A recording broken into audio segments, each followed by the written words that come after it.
So behind me, you can see an island that we've been trying to get to the south side all day. Now, had we went to the north side, it would have been a lot easier to get to the north side, but Jana thought the south side was more likely to have a favorable current. Now, I'd asked 2 weather routers to give me information on that, and one got back to me, and the other one kept on not giving me information. So the one that got back to me said, definitely you want to be north of this island. And as we were coming down, we still had favorable current the whole way until we rounded the corner to the south side, and then we had an eastbound current. So we want to go west. We had a westbound current with us as we were pounding down. Then we round the corner and we have an eastbound current. Now, I got the email from the weather router, Chris Parker, as we were rounding it, and so I was like, I turned around and we're gonna go over the north side of the island, but of course we had this southwestbound adverse current, but then when we round the island on the other side, we got the eastbound adverse current. So you can't win either way. We were just too late and $1 short, and so now we've got about a half to a knot to 1 knot adverse current moving east because we are behind these islands, and we've got adverse current coming from either direction. Once we round the island, we can't go north, right, because we have to round these islands slowly with the adverse current. So it was just really the worst luck I can think of. I mean, if this was a waypoint that was in the open ocean, then we could just go north, right? We could just go north unimpeded. But right now, we can only go east or we can go west. But if we go west, we know that we're going to have a current rounding the south, and we backtrack from where we came. If we go east, we have the adverse current, and the islands are much longer around the east. There's a channel between the islands. The charts are really poor, though, and who knows what kind of current is going to be flowing through that. So I don't know. So I think we're just going to have to take the L on this one. Had we known the information, had we got the email from Chris Parker earlier, but unfortunately the Iridium network is so bad. I probably tried to log in to my Iridium email today 48 times before I was successful, right? So probably if you're watching this now, you're saying, well, why aren't you using Starlink?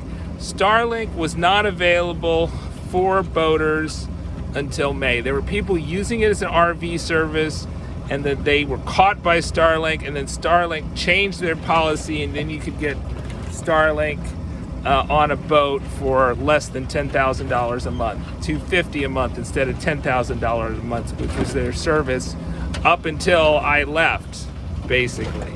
So, I don't have good access to the internet.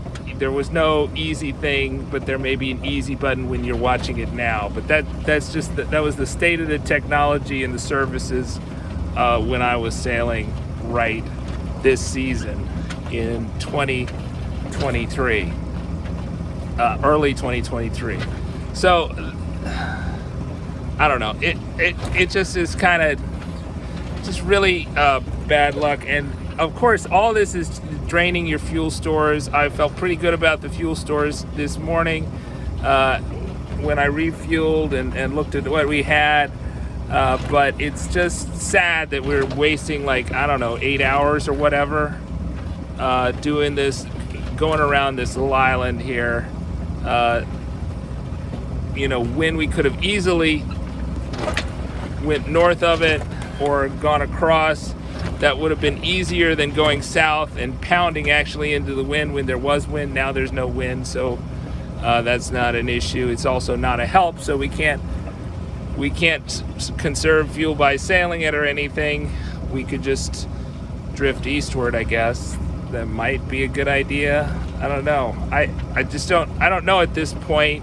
When you're rounding islands close by, you really just don't know what is the good path. So we're headed west, just very slowly.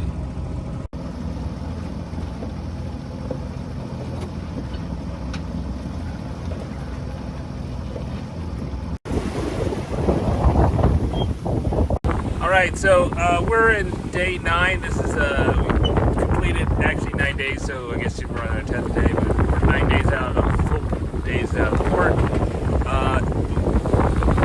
When I last told you, we got caught in that adverse current, but we got out of it by about midnight. So I guess we were caught in it for 6 or 8 hours or something. But then we got north again to about 7:15 or higher, and that allowed us to 7:15 south. So that allowed us to have a favorable current, and much to our surprise, in the morning we had like southwest winds, and we ended up being close hauled force 4. I think those winds have, I guess, backed. They're more south now, I think. But that has been an unexpected move.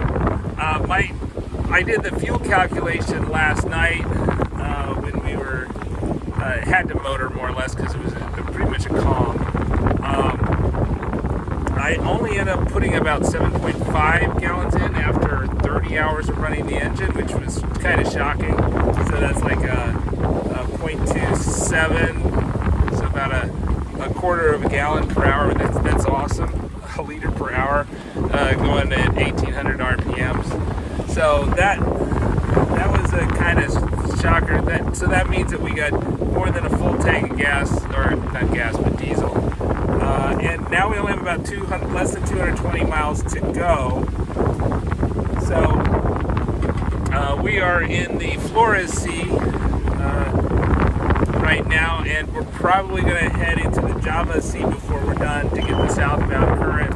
So if you think about like what we've mostly done is we wanted to get to 7 south, so like above 730, and that was where we spent most of our time, where we had either no current or favorable westbound current, because the eastbound current is closer to the island chain of which Lombok and Bali are part of.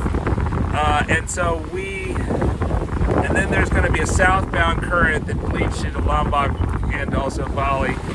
We're going to take that southbound current down, and there won't be any eastbound current when you get to Lombok, because it's just that southbound current, which we were trying to avoid in the first place because it was too hard to get to Lombok from the southern route, so we're taking the northern route.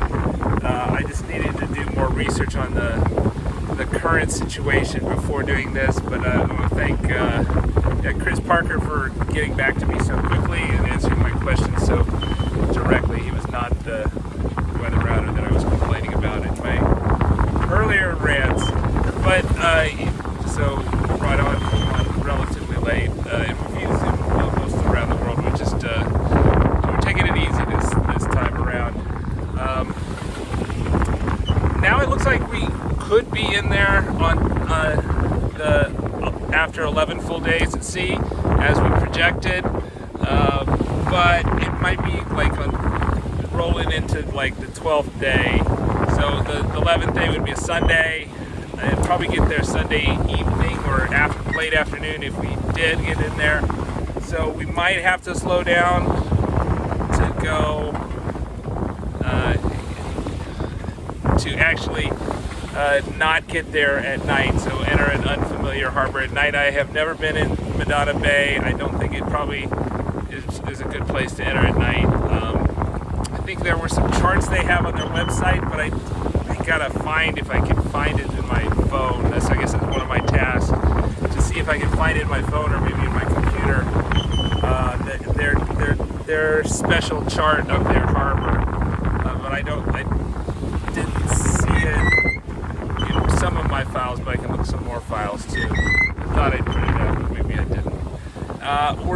It's not clear when we get to Medana Bay if we have to take a mooring before we check in, or if we can go up to the slip. don't know. We'll try calling them, although I think if it's Sunday late, maybe there may not be anybody to call, right? So I think they like respond to VHF channels, and I think I have their phone number, but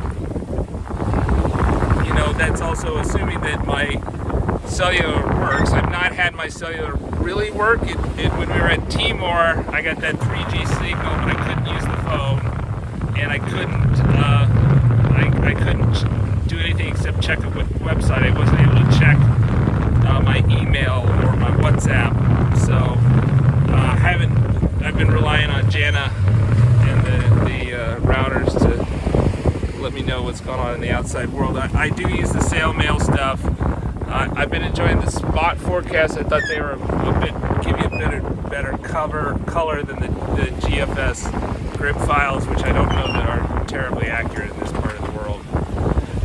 But the spots were helpful, although they did not predict this wind today, nor did Chris Parker. And I think this is just a bonus. We're supposed to have force 4, not just today. We weren't supposed to have it today, but we're supposed to have it in the next 2 days, on the 10th and 11th, the last 2 days coming in. I think the important thing is we just don't want a south wind as we're in the south current. That would suck. But southbound current to Lombok.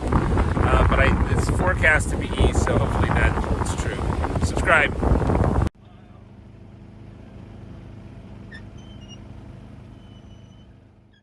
Alright, so this is the 10th day of the passage, and it looks like this is probably going to be the last day where we have night watch, or I guess we completed 10 days and we're in the 11th day. So 10 full days, and we'll have this 11th set of night watches, and then we should arrive in Lombok. We are less than 100 miles there. We crossed the entire Flores Sea today and yesterday, and today we're in the Java Sea, and we're just at the very eastern edge of the Java Sea, trying to get around these reefs so that we can turn straight towards Lombok. If we kind of cut past these reefs south of them in the Flores Sea, then we were likely to hit the eastbound current. But if we go to the other side of them in the Java Sea and then turn down to Lombok southwest, then we should have a favorable southbound current, which is what caused us to take this northern route in the first place. Was of course the southbound current. We didn't think we could overcome it if we came from the south. So this is the way you approach it from the north without having an adverse current. We had a lot of squalls today. We did a good bit of sailing. Had problems with the generator. You know, a tip for you is wipe off the generator if you're having trouble starting it. It it won't start if it's like its panel is wet or something. So I was a little bit worried about the situation with the generator today, because the engine's not really charging well right now. The engine's done everything great, but when I put on the belts, they kind of loosened like right away. So it provides just really low voltage charging, like in the 12 volt range, not the 13 or 14 volt range. So that running the engine doesn't really preserve the batteries. We do have the solar panels, but they do so little that it doesn't matter. So really, the Honda generator, this one, we have 2 of them, is kind of like a core system that you don't ever want to not be able to service it. So yeah, I think it's just right now we seem to have almost no current, maybe a little bit of favorable current as we're going mostly west right now. But there's a little bit of south in our thing. I think that we should probably be in the flow of the current right now, but we're just not going in the right direction to take advantage of it. So once we clear this last reef, then we'll be able to take advantage of it and turn towards Lombok, and we'll see how fast that is. I'm not sure that anybody gave me an estimate of his speed at this part of the place. It was, the current gets up to 7 knots by Bali, so between Lombok and Bali. Then it gets very fast. But I think in this part is probably in the 1 to 2 range. I don't know. We will see. But that would make a big difference, and that'll make a big difference of when we actually arrive. So I think right now the computer's projecting we arrive about noon or 1 on Sunday, which is, we told them we'd come there on Sunday after 11 days at sea. So I'm shocked that we were able to make that, but we got a good assist of favorable winds yesterday and today that allowed us to go pretty fast, much faster than we would have motored, and also allowed us to preserve fuel. Although I did say that I think we could have conceivably motored all the way from once we entered the Flores Sea to Lombok, as long as we didn't have any adverse currents. But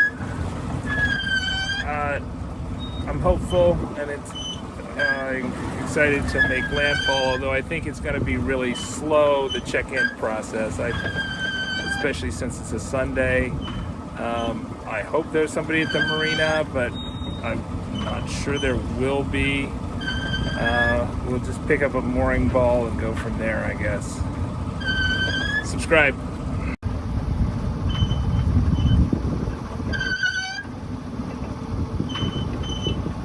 Question. What was like sailing close haul? Oh, so much rougher than downwind. Like I never experienced that before, but it's so shaky. I got almost seasick again, and yeah. So we spent about a day motoring into Lombok. We were able to see land for like ever since it was light, and we got into the marina at noon, and it turned out that they did have maybe up to 4 slips, and we took one of the slips. We were the only person to tie up. After being at sea, the swell didn't bother us one bit, and we had a pleasant night. And then we checked in like the next day, thanks to Medana Marina for arranging it all and suggesting the agent to get our visas so that we could check directly into Medana Bay. You have to kind of get the special visas to do that. Subscribe to Slow Boat Sailing, where we give you the stories of the most interesting sailors in the world and an around the world adventure.